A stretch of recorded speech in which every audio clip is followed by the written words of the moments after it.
court for relief, but ultimately it is judicial verdict. Sri Kapil Sibal. Thank you, Mr. Chairman. I am sure, sir, you will for giving me this rise to the occasion of your stature.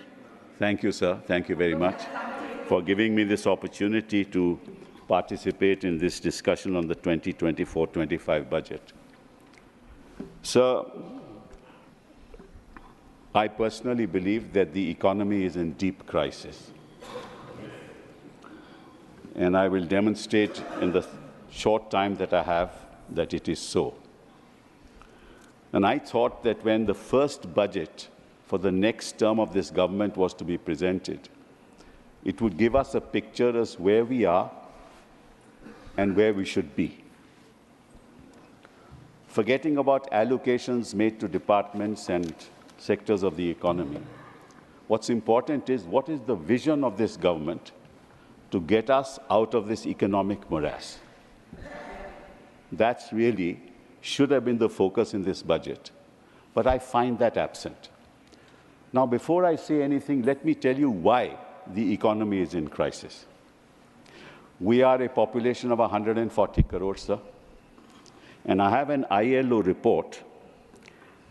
It's called the India Employment Paper 2024, which says that 83% of India's youth is unemployed. This is not my data. 83% of India's youth is unemployed.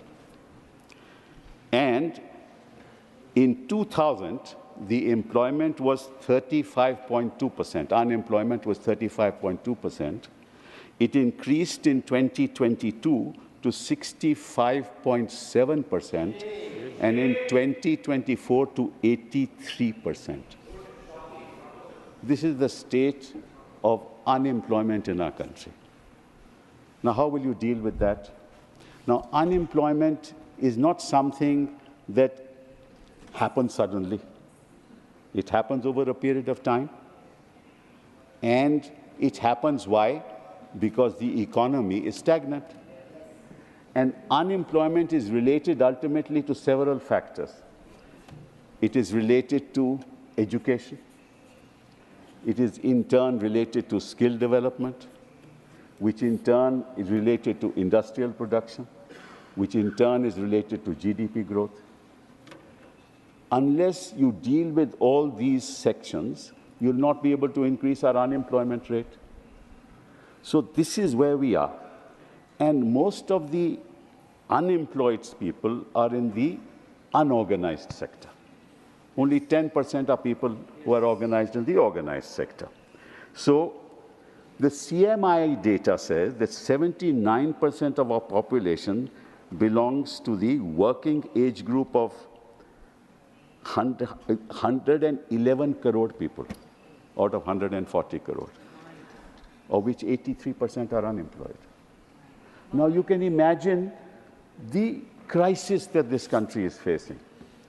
We can talk of allocations, but I would have thought that the finance minister should give us a roadmap as to how to deal with this crisis. Unfortunately, they've not been able to provide this roadmap because they will have to generate an employment of 7 to 8 million people on a yearly basis for the next 30 years. How will they do that? Where is the roadmap for that? Now, every budget ultimately is a political statement, whether we presented it this side or you presented it that side. It is a political statement. And the fact of the matter is that you are strapped. The fact of the matter is that you know that unless you get 2 people on board, your government will not survive.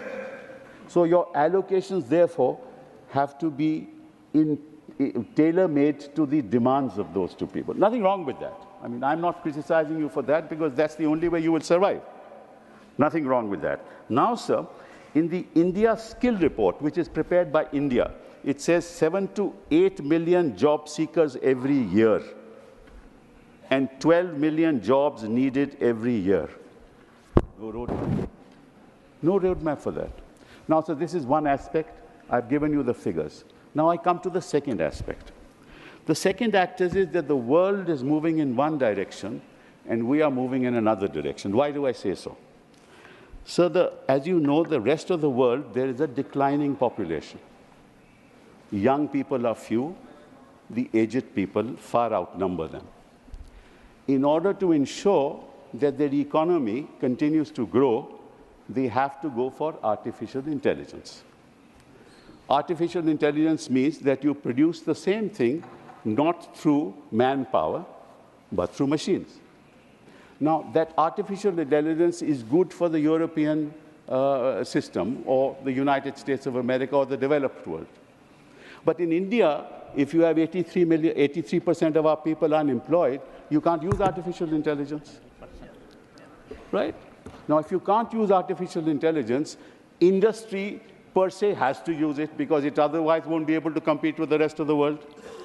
So that sector of the economy, which is the IT sector, which has to use artificial intelligence, will start losing jobs.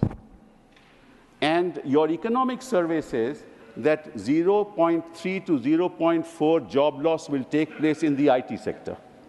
So the sector which gives you the maximum employment, because they have to compete with the rest of the world, is going to start losing jobs. And in fact, there's been no recruitment in this year in the IT sector. So where the economy is actually productive, you will lose jobs. And where the economy cannot afford artificial intelligence, you need jobs. And there is no roadmap for jobs. So this is a very serious issue that confronts this government. This is the second issue. And in fact, there is a report of the International Monetary Fund which says that 60% of all jobs in the developed world will be lost. And 40% of all jobs in the rest of the world will be lost. So if the 40% of the jobs in our part of the world are lost, where are people going to get jobs? Where are they going to earn? Who is addressing this issue, sir? This country needs minds to look at issues, not at politics. You and I are together for the country, not for BJP or Congress or Samajwadi Party or some other party. The nation comes first, sir. And unless the youth of this country, and unless you empower the youth of this country, where will our nation go? Now let me come to the third issue, which is education. So there has been an increase, a slight increase in the education budget. It's not right that there's been a decrease. There's a slight increase in the education budget, but it's still less than 6%, which is what the promise was for a long period of time. But be that as it may, I'm not talking about education. The education structure in our country is what, sir? You get a BA honors in history, you get a BA pass degree, you get a BA honors in economics, you get a BA honors in political science, and ultimately you can't get a job. Where are those jobs? So your entire education structure has to be revitalized, reconfigured in order to marry it into skills. In order to marry it into skills, you need a revamp of the secondary level education system of our country. Because that's where your education system should talk about skills along with education, so that thereafter they get into the ITI system, that is the Institutes of Technology, and that in turn collaborates with industry. So industries, education, ITI to work together for absorption of young people into jobs in industry. That's the way you do it. Who is doing it, sir? Where is that roadmap in our country? What has been said by this government in the budget about these things? Nothing. Nothing at all, sir. And unless you skill our people, you're not going to give them jobs. So what will happen, sir? They all get self-employed. तो कोई दुकान डाल देता है, कोई कहता है कि मैं लोडर का जॉब ले लूँगा. हाँ, आपके बॉम्बे में क्या हुआ आप जानते हो, मैं उसके बारे में बात नहीं करूँगा. 47 लाख एप्लीकेशन और 60,000 jobs for inspectors in Uttar Pradesh. 47 lakh application. वो जॉब क्या करेगा? कोई युवा करेगा क्या? युवा को अगर जॉब नहीं मिलेगा तो फिर क्या होगा सर? वो इस किस्म की पॉलिटिक्स करता है जिसका ये वर्णन कर रहे थे, क्योंकि उनके पास और तो कुछ करने को है नहीं। सर 2 मिनट मैं बैठ जाऊंगा। 10 minutes. You look at the watch. 10 minutes. Okay, 1 more minute. Sir, you take time from our Okay, 1 second. Okay, 1 second. Sir, let me Honorable members, 1 second. I'll sit down, sir. No. Mr. Kapil Sibal had to his account 5 minutes. I said he will have 10 minutes. So it is not that I am not looking No, at you've it. been very kind, sir. And no in the issue. Business Advisory Committee, at the suggestion of the Leader of the House... I wanted to, sir... One second. We'll add the time. At the suggestion of the Leader of the House, and everyone agreed, Mr. Derek O'Brien, Mr. Tiruchi Shiva, that to give a member 3 minutes, he can hardly contribute. That is why I am increasing the hours. Since I met him in my chamber, and we had settled for 10 minutes, but go for 15 minutes, sir. Go ahead. So that's very kind. Another 5 minutes. But after 5 minutes, I'm sure you'll take the seat. No problem. So whenever you ask, I have no desire, Malas, to bore the House on issues, Malas. Now let me tell you another issue, Malas, which is very important. Why is it important? So as you know, that ultimately allocations are made not by government, but by Finance Commission. The 15th Finance Commission made the allocations as to which state is to get how much money. There's some element of politics in that, but let's leave that aside. The Finance Commission said that 41% of the revenues that are earned will go to the states. Right, sir? Now, what actually happened? What actually happened is that the central government started to impose cess and surcharge. Now, cess and surcharge is not allocated to the states. Yes. Right? So all that comes into the kitty of the central government. And the result is today, sir, that the states are getting only 32% of the total resources that the central government gets. 32%. It is supposed to get 41%. It is correct, but it's getting at the moment 32%. Now the problem is, sir, that also the expenditure is monitored by the Union of India. My request to the Finance Minister through you, sir, is the following. You cannot monitor education from Delhi. Yes. You cannot monitor healthcare from Delhi. Correct. It's not possible. India is such a vast country, and I have been Minister for HRD. I know how difficult it is to monitor. What is happening in Arunachal will not happen in Uttarakhand. What's happening in Uttarakhand will not happen in Maharashtra. You need a model for each state government as to how they want to take their children forward. For God's sake, give that money to the state government. Let them do what they like to do with education. Let them do what they like to do with health. That's the third point I want to make. And the last point I want to make is the following. Sir, no country has ever progressed unless it has invested in Africa. And in a country like Japan, Germany, other parts of the world, this is the kind of expenditure on R&D that is being done. India, it is $47.57 billion.